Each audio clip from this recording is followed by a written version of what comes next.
Hello, everybody. My name is Alyssa. I'm 33. I live in Middle Tennessee. I'm self-employed, and this is ynab, and I'm going to budget my fourth paycheck of January.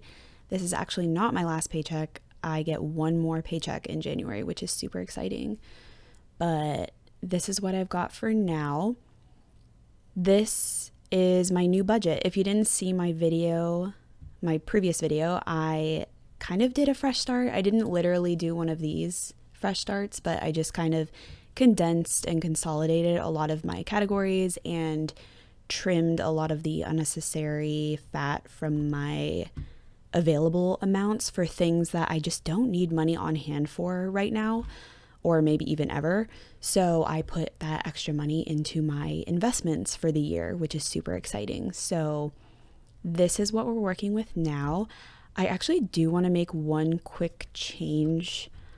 So I do want this travel category in my quality of life fulfillment spending here. However, I don't want to it's going to be pretty few and far between that I actually make purchases from this group. So I'd rather just keep this savings elsewhere and get this amount out of this available amount. Because also I'm not going to roll with the punches with my travel money. If I don't have to, I'd rather roll with the punches with these more frequent purchase groups. So with that being said, we're going to just make a little category down in my banana stand. Let's call it adventures. And then we're going to move this money down there. Okay.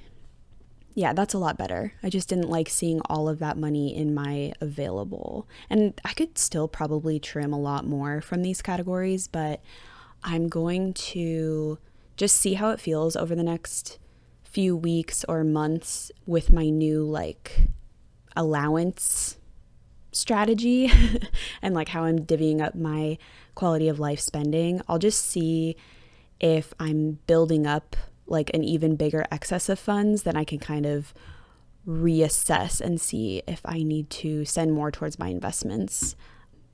Yeah, so that's what we're doing. I did actually just book a trip to Bend, Oregon to visit my brother in April. I'm going to be there pretty much the entire month of April, which is super exciting. So I booked my flight with my Chase credit card points. And I know some people in ynab will actually track their airline points in an account. I'm not that advanced yet to be able to do that. So basically, since I bought my flight with points, that transaction just doesn't exist for me. It was free. So I don't have that tracked. And then I don't need to pay for Airbnb or hotel or anything because I'm just going to be staying with my brother in his apartment. So I plan on pretty much just cash flowing that trip while I'm there. I will be giving myself a $75 a week fun money allowance to divvy out to these categories. And while I'm there, I'll probably just spend all of my money from this travel category. But while I'm there, I won't need to budget money for groceries and stuff because I'll be buying that out there. So I think it'll be very comfortable to just cash flow it while I'm out there, even though I'll probably be spending double what I spend on a day-to-day basis at home. I think it will be just fine to cash flow it.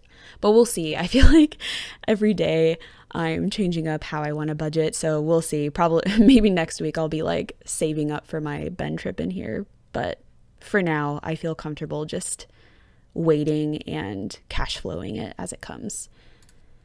So that is that. Let's go ahead and divvy this out. So this is my weekly pay, and I'm a 1099 contractor, so I need to pay quarterly estimated taxes. I set $350 aside per week. I just made this $4,000 payment for fourth quarter 2023 taxes, and that's a little bit high for me. I thought that I was overpaying at the beginning of last year, so third quarter I accidentally underestimated what I would owe for the rest of the year. So I had to make that up with my fourth quarter payment. And I personally, I know what I'm going to make throughout the year. Even though I'm a 1099, I just invoice my one client the exact same amount every week.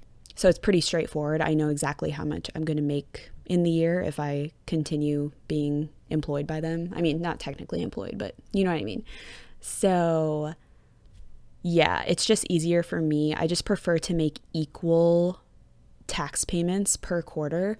The only annoying part about that is the quarters are not equal lengths of time. So like first quarter and fourth quarter, it feels like you have forever to like build up your tax fund. But then second and third quarter, I think especially second quarter, the amount of time between payments is just so much less. It's like half as long that you have. So for someone who likes to send equal payments per quarter, those second and third quarter payments just like they come so quickly, and I feel like I don't build up my tax fund in time. So I think $350 per week is going to be enough of a buffer for me to like build that up. And I think my quarterly estimated taxes, the payments this year, I'll be fine with like $38.50 per quarter. So I'm on a good track with this. And I actually set up, did I?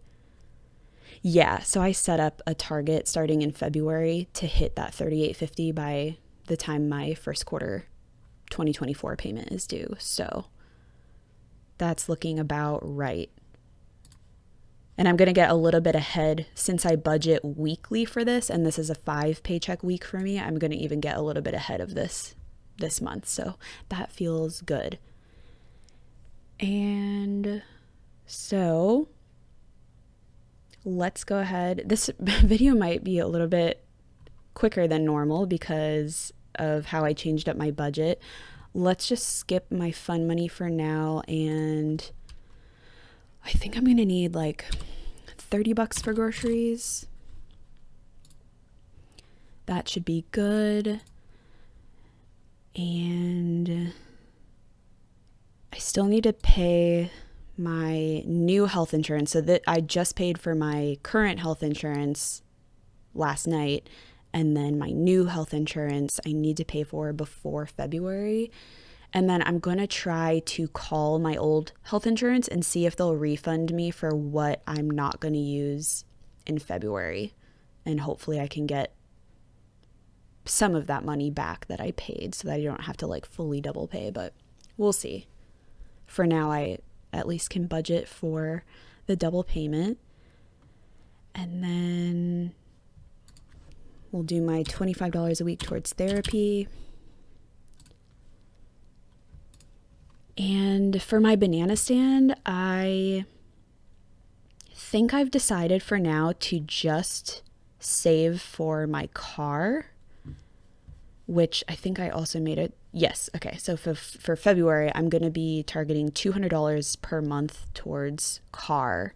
And that's going to cover car repairs, maintenance, and also saving for a future car, whether that's a very hefty down payment or hopefully buying a car outright in cash.